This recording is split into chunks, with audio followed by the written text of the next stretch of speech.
Good afternoon, Mark. This begins and ends here in the West End. This girl was reported missing from a car here along Hopkins Street in the West End. Setting off this search, we saw mom walk right back in the front door holding her baby in her arms. Police were told Lamillion McCullum, just 3 weeks old, was in the back of a red Ford that was idling in front of her mom's home. The car was stolen, and police began the search for that car. About 2.5 hours after the car and baby disappeared, the girl's mother rolled up to her house with her baby in her arms and walked inside. She was later loaded into an ambulance and taken to a hospital by Cincinnati firefighters, apparently to be checked out after her ordeal. Where the baby girl was in the meantime and how she wound up reunited with her mother, still a mystery. We brought it to you live as it happened, and Cincinnati Police Chief Elliot Isaac said details in this case are still fuzzy. We're just not certain what actually occurred here. We expended quite a bit of resources here to make sure the baby is safe. That's always paramount. We do know that at this point that the baby is back with the mother. What exactly transpired is still unclear. So there's quite a bit of conflicting information that we received, and it's going to take us a little bit to unravel that. Well, some of the big questions Cincinnati police have to answer is when exactly did the mother leave here? Cincinnati police were on scene here, presumably waiting for the child to be reunited with the mother here. And how exactly was it that the mom was the one to find her baby and bring her home when every police officer in the city was searching for her?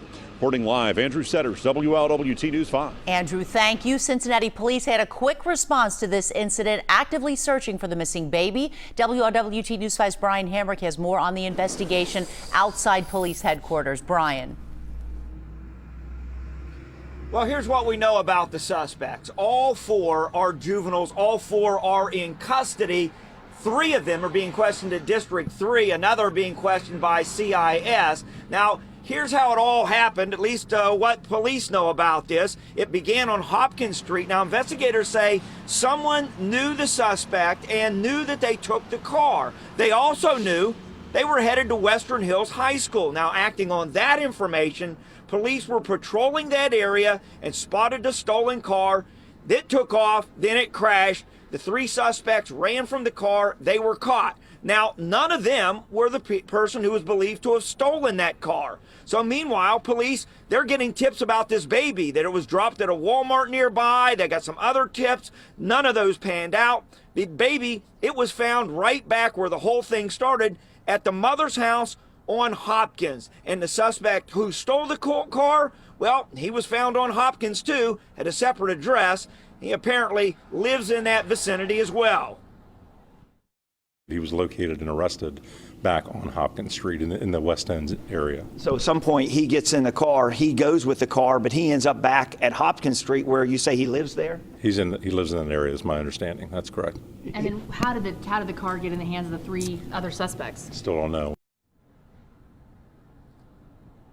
Now, we are getting some information late this afternoon that perhaps this mother and this juvenile who stole the car were acquaintances, that they knew each other somehow, and that somehow this baby got back to the mother through a mutual friend of theirs, and there was some sort of an exchange done, and the baby ends back with the mother. Reporting live, Brian Hamrick, WLWT News 5. All right, Brian, the stolen car that started this whole mess crashed not far from Western Hills High School along a downhill stretch of a side street. Yeah, that's where WLWT News 5's John London is live this noon hour. John, good afternoon.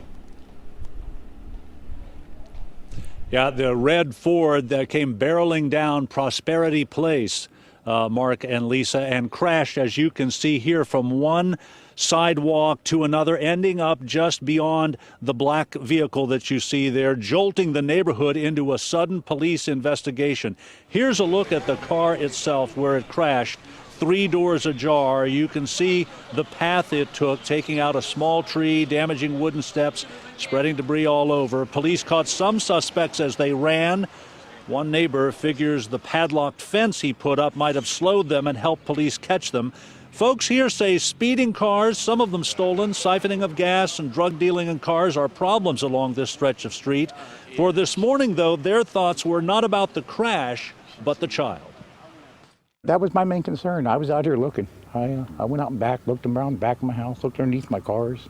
I wasn't concerned about any damage, but I was more concerned about that. Just thank God they found the child, you know. That's terrible. You know, that's the first thing I thought about. I said, yeah.